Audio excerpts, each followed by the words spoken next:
I filea con l'anduia. Gli ingredienti sono pochissimi, l'anduia naturalmente di Spiringa, poi la passata di pomodoro, il formaggio, cipolla e basilico per dare un po' di profumo. Naturalmente l'olio. Al tagliere alla padella. Guardate, guardate.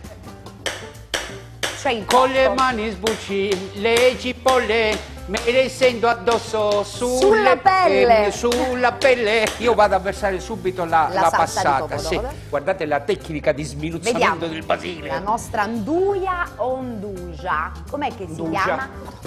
Un succo sguiccia. I Tagliamo i nostri filei. filei. Ecco. Allora io direi che la pasta la possiamo togliere. Sì. Se c'è Allora. qualcuno che non mangia formaggio, a me non me ne frega niente. Pazienza. Mamma mia, che piatto. Semplice ma gustosissimo. Guarda.